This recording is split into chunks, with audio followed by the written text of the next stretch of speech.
good. I went to go see The Thicket, Tom. And this is an adaptation of a Joe R. Lansdale novel. And you know, I'm a big fan of Joe R. Lansdale's writings and stuff. And it's a Western, like I said. It is about a young guy and his sister, and their parents had recently died of the smallpox.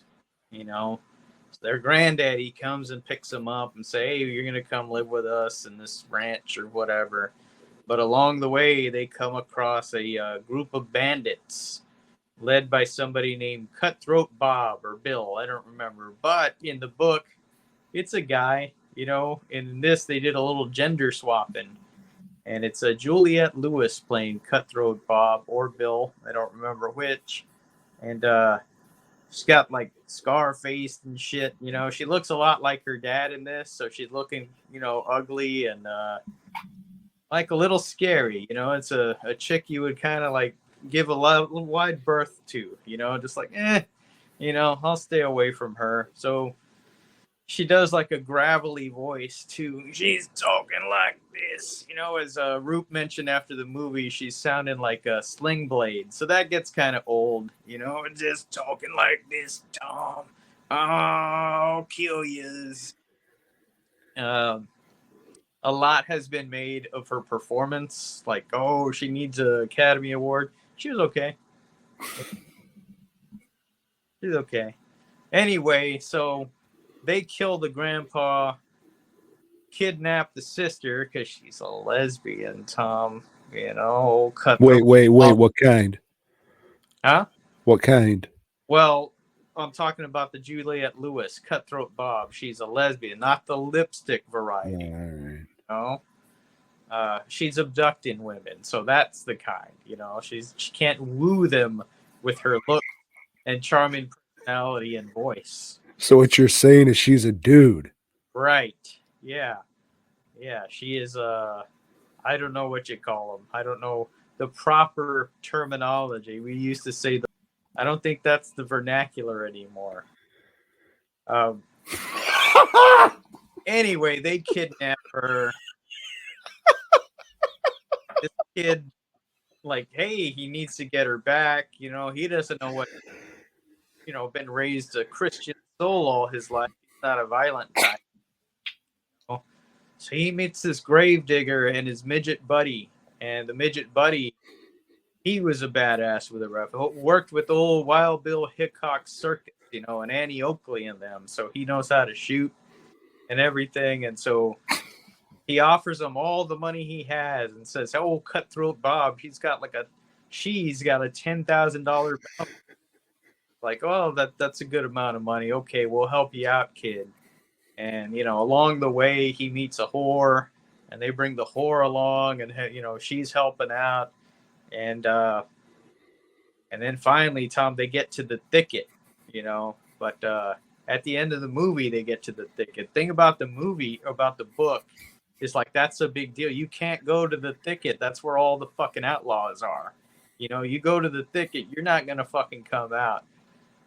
Yeah, they didn't have any trouble in this movie getting through the thicket and all that, you know. So they go. There's a big confrontation.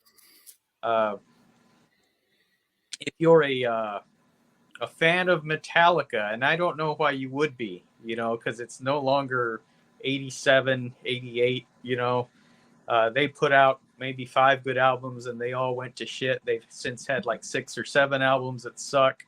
But James Hetfield, the singer of Metallica, is in this movie playing a role as a guy that's deputized.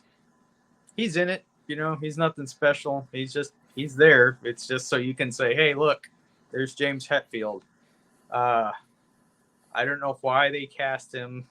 Read a little thing today that said this role was specifically for him, and that's why he did it. But he doesn't like acting. Fuck you, dude. Then you shouldn't have done it. All right. You know, you got fucking millions. You know, go bitch about this or that. You know, he complained about how cold it is in the trailers because they're filming up in Canada or something. Oh, fuck you, dude. Go sit in your mansion or whatever, you know, and go backstage and eat your M&Ms, whatever you fucking do. They should have got Dave Mustaine. Yeah. He wouldn't have complained about shit. he would have just been with his conspiracy theories and all that. But Peter Dinklage, he's really fucking good in this. This is like he was good in Game of Thrones. I didn't watch the X-Men movie that he's in. I don't know if he's good in that. He did a movie with Vin Diesel where he's a little attorney, and he's really good in that. Yeah, this is a great role for him, you know. And but I'm watching and I'm thinking, man, that's a cool fucking little leather jacket that he's wearing. You know, they had to make that specifically for him. You know, like when people shop at the Big and Tall or the big fat Men's Warehouse, whatever. Like they had to specifically make him like a little hat. Well, no, because their heads are bigger, so they had to make him like a big hat, I guess, so he could have a cool looking wardrobe and everything. Are you sure they didn't just take the jacket off of a Tiffany doll? Possibly, or took a regular jacket and just cut it, in half. Cut the part off. They just fucking got an American Girl doll. No, if you dig westerns, this is a solid western. Will it make a list? I don't think it was that good.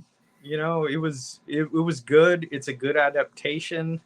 It ends differently from the book, but it works. It works as a movie. A lot of Lansdale's humor that's in the book is taken out. This is pretty straightforward, dire. It's a solid western, man. If you like westerns, you'll like this one. It's my number one western that I've seen this year, Tom. I'll say that. All right.